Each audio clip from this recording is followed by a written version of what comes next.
Pag-uusapan po natin ngayon ang isang partikular na barya na madalas maging usap-usapan sa social media at sa community ng mga collectors dito po sa Pilipinas. Ito ay walang iba kundi ang 2013 10 peso Andres Bonifacio commemorative coin. Gusto mo bang malaman kung ano ang mga interesting na detalye sa likod ng baryang ito? Magkano nga ba talaga ang bintahan po nito sa market ngayon kung bibilhin ng isang interesadong kolektor? At ang pinakamahalagang tanong po natin ay mas okay ba itong itago na lang bilang investment o mas magandang ibenta na agad kung makahanap ka ng ganitong barya? Lahat po ng mga tanong na yan ay sasagutin natin gamit ang mga totoong detalye at wala pong hype. Simulan po natin sa basic na information para malaman natin kung ano ba talaga itong hawak natin dito. Ang baryang ito ay opisyal po na tinatawag na dangal at kabayanihan, 10 peso coin.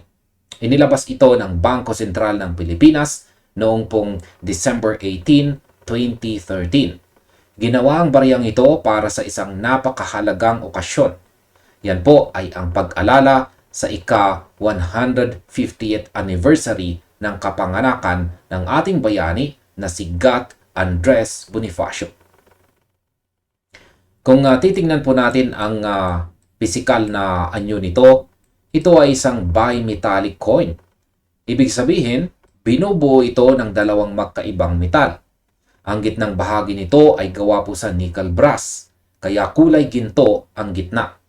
Ang nakapaligid naman na singsing o ring ay gawa po sa copper nickel. Kaya kulay pilak. Pilak po ang panlabas na bahagi nito. May bigat po ito na 8.7 grams at may diameter o laki na 26.5 millimeters. Ngayon ay tingnan naman po natin ang disenyo dahil dito po nagiging interesado ang marami. Sa harapang bahagi o yung tinatawag po nating overside, ay makikita po natin dito ang malinaw na portrait o mukha ni Gat Andres Bonifacio.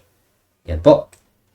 Kasama rin dito ang mga nakasulat na markang numerical na 10 piso.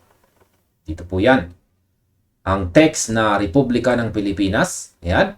At ang taon kung kailan ito ginawa na 2013.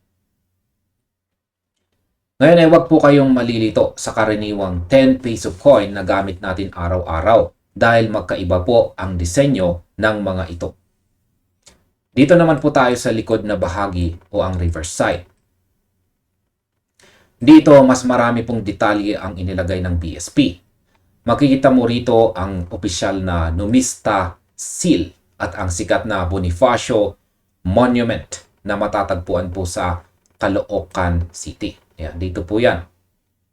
Bukod dito, kasama rin sa disenyo ang mismong pirma ni Andres Bonifacio. Ito po.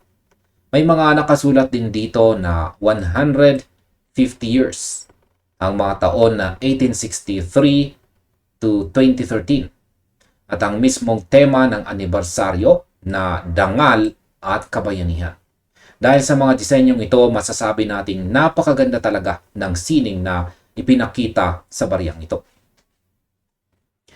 Ngayon, pumunta naman po tayo sa pinaka-inaabangan ng lahat. Ang usaping halaga at presyo sa market ngayon. Magkano nga ba ito kung ibebenta mo sa isang kolektor?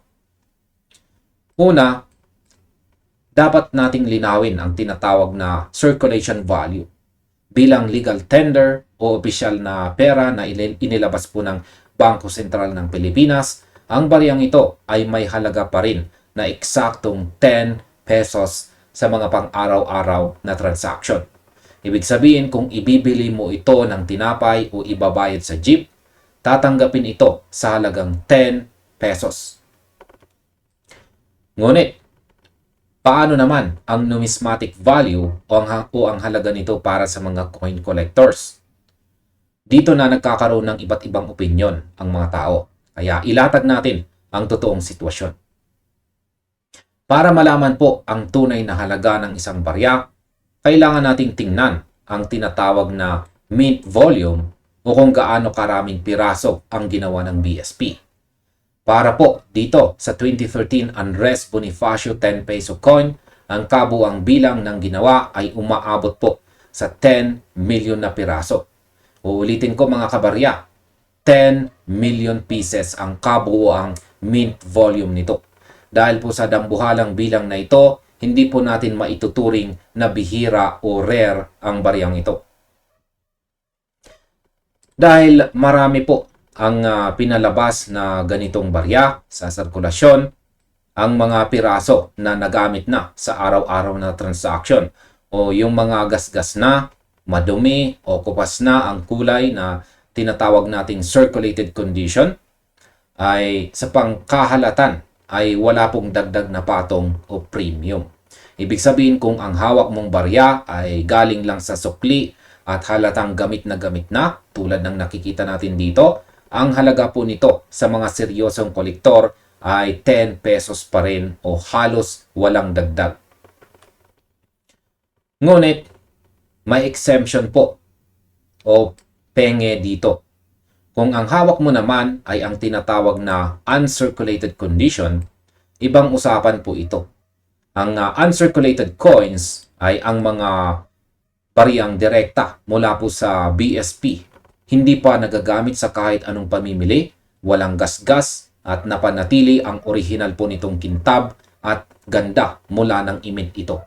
Ang mga ganitong pristine specimens ay madalas po nating makita na ibinebenta sa mga online platforms tulad po ng eBay o sa mga lehitimong coin collector groups.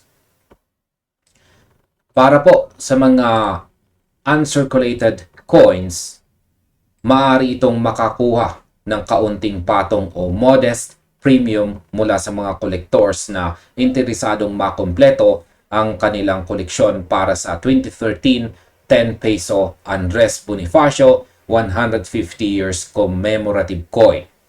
Ang dagdag na halaga ay depende sa estado ng barya at kung gaano kagusto ng kolektor na makuha ito. Subalit kailangan nating tandaan na hindi ito maituturing na mamahalin o sobrang pambihirang barya na pwedeng magpayaman sa iyo sa loob ng isang gabi. Dito na pumasok ang huling tanong na madalas nating marinig. Kung nakahanap ka ng ganitong barya ngayon, ano ang mas magandang gawin? Itatago mo ba ito o ibebenta na agad sa mga kolektor?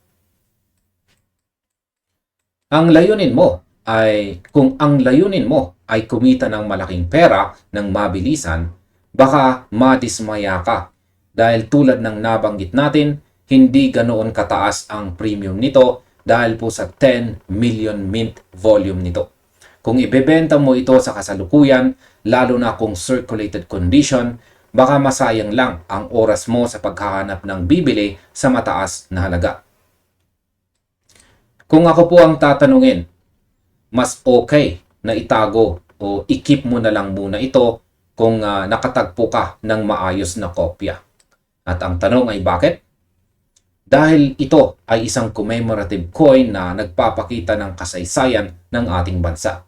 Habang lumilipas po ang mga taon, ang mga baryang tulad nito ay unti-unting nawawala sa sirkulasyon dahil napupunta sa mga personal na koleksyon ng mga tao o kaya ay naitatabi sa mga bangko. Ang pagtatago nito ay magandang simula rin kung gusto mong pumasok sa hobby ng coin collecting. Sa huli, ang pagpapasya kung itatago o ibebenta ay nasa iyo pa rin. Kung mayroon kang hawak na nasa perpektong kondisyon at may nag-alok sa iyo ng presyong sa tingin mo ay patas para sa isang uncirculated coin, maaari mo itong ibenta. Ngunit kung ito naman ay may mga gasgas na, mas mabuting panatilihin mo na lang ito sa iyong koleksyon bilang isang magandang paalala ng kasaysayan at kabayanihan ni Andres Bonifacio. Sana ay nagbigay po ako sa inyo ng malinaw at tamang impormasyon sa ating pagtalakay sa baryang ito. At lagi po nating tandaan na maging mapanuri sa mga nababasa natin dito sa internet at alamin po natin ang totoong detalye bago po tayo maniwala sa mga haka-haka tungkol sa halaga ng mga barya. At hanggang dito na lamang po tayo sa video na ito mga kabarya. Marami pong salamat sa inyong panonood. Maaaring panoorin na rin po ninyo sunod ang recommended video natin dito.